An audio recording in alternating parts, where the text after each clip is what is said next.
ڕۆدێڵف دیزڵ داهێنەرە مەزنەکە. ڕۆدێڵف دیزڵ ئامێرێکی بەخشی بە مرۆڤایەتی کە توانی هەموو جیهانی پێ بگۆڕێت. بەو شێوەیەش ڕۆدێڵف دیزڵ بوو بە ناوێک لەسەر زمانی هەموو کەسێک. بەداهێنەری ئامێری دیزڵ ناوی دەهێنرا. وێڕای ئەوەی ڕۆدێڵف دەستێکی باڵای هەبوو لە میکانیک، بەڵام هەمیشە ژیانی پڕ بوو لە چەندین ڕووداوی سەیر و سەمەرە و نادیار، و یەکێک لەوانەش مردنەکەیەتی. ڕۆدێڵف دیزڵ لە ساڵی 1858 لە فەڕەنسا لەدایک بوو. هەر لە تەمەنی منداڵیەوە خۆشەویستیەکی زۆری بۆ بواری میکانیک هەبووە. لە زانکۆی میۆنخ کۆلێژی زانستی تەواو کردووە. ڕۆدێڵف دەستێکی باڵای لە بواری ئەندازیاری میکانیکدا هەبوو.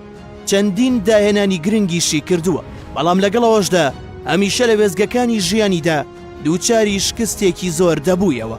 سەرەتا ئارەزووی ئەوە بوو کە ببێتە پیاوێکی بازرگان و بچێتە ناوجیهانی پارە و بۆرسەوە، بەڵام لەوەدا شکست دەهێنێت، هەموو پارەکانی لەدەست دەدات و دەکەوێتە ژێر باری قەرزێکی زۆرەوە.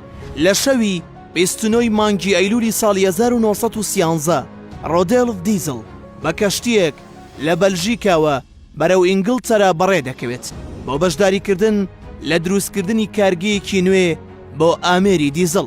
لە دوایەوەی نانی ئێوارە دەخوات، داوا لە بەرپرسی ژوورەکان دەکات کە کاتژمێر چارەک بۆ حەوتی بەیانی خەبەری بکاتەوە. پاشان چووە ژوورەکەی و ئەوەش کۆتا جار بوو کە بینرابێت.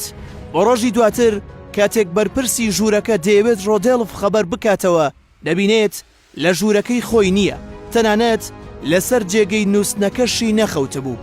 دەست دەکەن بە گەڕان بە دوایدا، بەڵام هیچ شوێنەوارێکی نەبوو لەسەر کەشتیەکە. ئەوە کاری دیارنەمانی زۆر نادیار بوو. ئەوەش بووە هۆی ئەوەی چەندین چیرۆک و گێڕانەوەی لەسەر دروست بکەن. باوترینیان ئەوە بوو کە دەیانوت خۆی کوشتووە. هەندێکی تریش لە گێڕانەوەکان ئاماژەیان بەوەدا کە لەلایەن ئەو کەسانەی کە کاریان بەرهەمهێنانی خەڵوز بووە کوژراوە، چونکە دیزڵی دروست کرد و کارەکەی ئەوانی کەم کردەوە. لە دوای 10 ڕۆژ لە ڕووداوەکە کەشتیەکی هۆڵەندی لە باکووری دەریاکە لە نزیک نەرویش تەرمی پیاوێکیان دۆزیەوە کە ڕوخساری بە تەواوەتی شێوێنرا بوو، بەڵام بە جلوبەرگەکاندا زانیان کە ئەو جلانە هی ڕۆدێڵف دیزڵە. بۆیە لە دوای دۆزینەوەی ئەو تەرمەوە مردنەکەی پشتڕاست کرایەوە، بەڵام هۆکارەکەی تاکو ئێستاش بە نادیاری ماوەتەوە و کەس نازانێت ئەو داهێنەرە بۆچی کوژرا.